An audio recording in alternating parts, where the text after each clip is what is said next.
nous allons discuter avec le gouvernement français. Parce que voilà quelqu'un qui a roulé l'ancien président Yahi Boni dans la farine, dans le mensonge.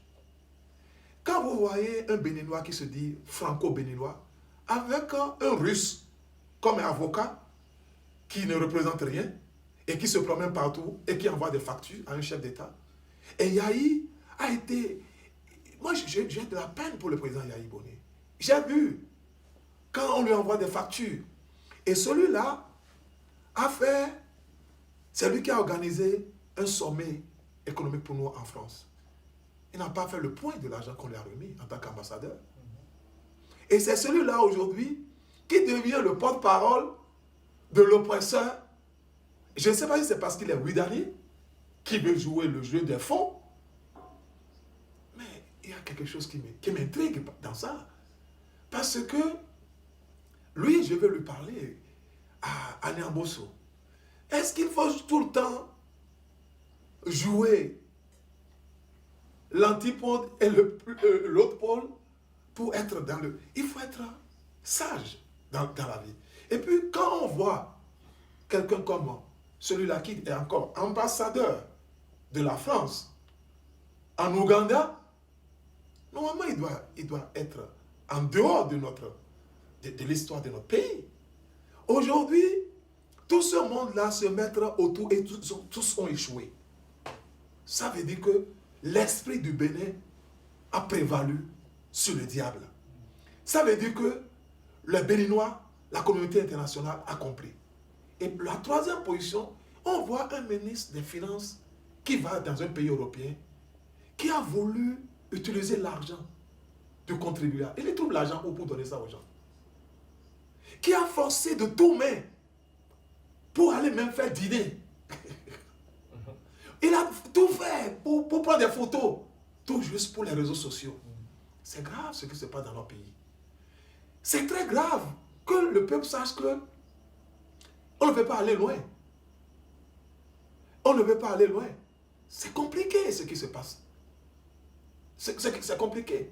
Et voilà des gens qui veulent à tout prix gérer notre pays. Est-ce que si vous êtes béninois, on a fait l'inauguration, même les gens bénins ne sont pas partis. Moi, je pense que Maître Dossou a déçu le peuple béninois. C'est une déception. Son niveau, en tant qu'ancien, pour qui on a beaucoup de respect, pour la conférence nationale de 1990, je le croyais un homme de parole. Je le croyais un homme de principe. Et si je fermais mes yeux, la génération avec laquelle je travaille, ceux qui sont au pays, les magistrats, tout le monde, nous avions discuté, nous avions toujours regardé Maître Dossou comme quelqu'un qui pourra nous accompagner dans une transition. Mais il n'a jamais été le seul et l'ancien président de la Cour constitutionnelle. Il y a Olo. Il y a plusieurs personnes à Cotonou avec qui j'ai parlé, qui ne sont pas allés à l'inauguration.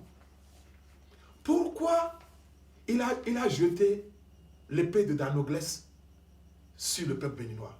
Pourquoi il a fait ça? Je veux qu'il nous explique pourquoi il a pu faire ça.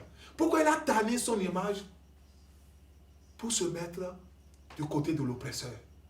Parce que les Béninois, on nous connaît, on est des hommes de parole. Quand on dit ça, ce n'est pas bon, on reste là-dessus jusqu'au bout. On reste honnête jusqu'au bout. Et Maître Dossou reste un cadre exceptionnel, un homme de valeur, de principe pour notre pays. Aller à cette inauguration, je ne veux pas dire tous les mots. Je veux garder encore les mots pour moi-même parce que je le tiens encore comme un papa à qui j'ai beaucoup de... Mais nous sommes déçus. Certes, pour conclure, c'est pour vous dire que nous avions fait assez de pas. Les Béninois veulent nous voir au pays. Ils sont pressés, j'ai compris. Je sais, ce n'est pas facile. Quand vous voyez un pas comme ça veut dire que nous sommes en train d'avancer. Je vous remercie. Vous me remerciez, chère Excellence. Je voudrais vous poser aussi la question de savoir, donc pour vous, un homme de valeurs et, un homme, et de principes, est celui qui s'associe à votre idéologie ou comment? Non, pas nécessairement ça. Vous savez, ce n'est pas mon idéologie. Vous savez, il y a ce qu'on appelle la parole d'un homme. Quand vous choisissez, moi j'ai choisi le peuple. Et j'ai cru avoir entendu, et j'ai cru avoir suivi le maître Dossou défendre le peuple. Les lois. Il a ses confrères qui sont en prison. Il va célébrer ses frères qui sont en prison à l'inauguration de quelqu'un qui a mis ses frères en prison. Moi, dans tous ceux qu'on a arrêtés, la personne que j'ai pleuré le plus, c'est Joël Aïvor. Celui qui fait notre valeur. Et qui, par surcroît, est l'un de ses collègues, son élève. Quelqu'un pour qui Joël Aïvor a beaucoup de respect. Et quand lui va s'asseoir pour célébrer quelqu'un qui a humilié notre frère, quelqu'un qui a mis à genoux notre... Je le dis, pour moi, je veux que quelqu'un me l'explique autrement. Je laisse le peuple béninois juger eux-mêmes. Ça ne veut pas, ce n'est pas ma théorie. Ma théorie, c'est entre moi et ma famille. Même pas mes enfants ne sont pas prêts à accepter tout ce que je dis. Mais l'essentiel, c'est d'être un homme jusqu'au bout. De respecter ses paroles. De respecter ses paroles. Et nous sommes dans une situation très complexe au pays aujourd'hui.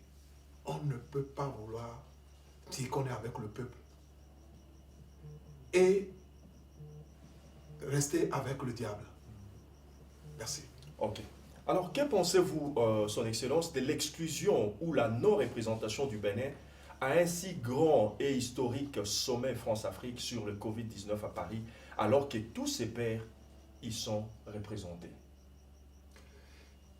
Vraiment, et quelque part, je ne veux pas nous en vouloir, nous autres, mais c'est un travail pour nous. Je l'ai dit depuis 2019, que le gouvernement de l'oppresseur doit être coupé de tout financement. On doit l'empêcher d'avoir accès à tout financement sur le plan international. Il y en a qui disent que, je lis beaucoup sur les réseaux, on dit qu'il est fou, il est malade. Et il y en a qui disent, ce jeune homme-là, qu'est-ce qu'il a bu, qu'il fume. Moi, je suis sur un chemin et je vais jusqu'au bout. C'est dommage parce que c'était le rendez-vous de financement des économies africaines.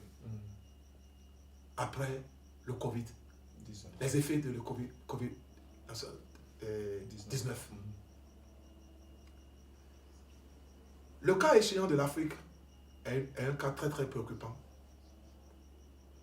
pour la communauté internationale, en particulier le Fonds monétaire international et la Banque mondiale. Parce que le Covid-19 a touché en grande partie les prévisions économiques des pays du subsaharien et de l'Afrique du Nord. Il y a eu des avancées qui ont été mises en place. Il y a eu des politiques de la redynamisation et de la restructuration des dettes des pays africains. Et c'était l'occasion pour les pays développés de montrer une fois, avec la participation de la France, qui a pris une bonne partie à sa poitrine pour développer, pour assurer la politique moratoire des dettes de 20 à 25 pour les pays africains,